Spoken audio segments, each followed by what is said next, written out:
AP assembly సమావేశాలు కొనసాగుతున్నాయి. తిరుపతి లడ్డు వివాదంపై సభలో చర్చ ఆనం రామ్ నారాయణ రెడ్డి ప్రారంభించారు. ఈ క్రమంలో దీనిపై మంత్రి ఆనం నారాయణ పలు వ్యాఖ్యలు చేశారు. అసెంబ్లీలో లడ్డుపై చర్చించడం దురదృష్టకరమని, ఏఆర్ డైరీ కల్తీ నెయ్యి సరఫరా చేసిందని ఆరోపణలున్నాయన్నారు. ఆరోపణలపై ఎఫ్ఐఆర్ నమోదుతో ఈ వివాదం మొదలైందని మంత్రి ఆనం తెలిపారు.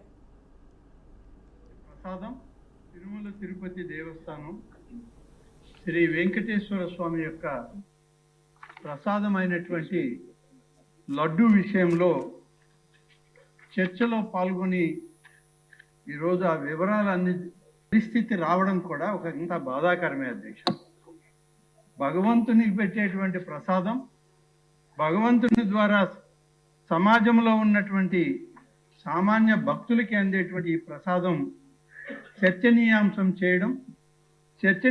చేయడమే కాదు అధ్యక్ష, కల్తీ చేసి దాన్ని అపవిత్రతని మరి ఇవాళ తయారు చేయడం అనేటువంటిది ఈరోజు ఈ సభలో దీనికి ఒక చర్చలో పాల్గొనాల్సి రావడం కూడా దేవాదాయ శాఖ మంత్రిగా బాధాకరంగానే ఉంది అధ్యక్ష.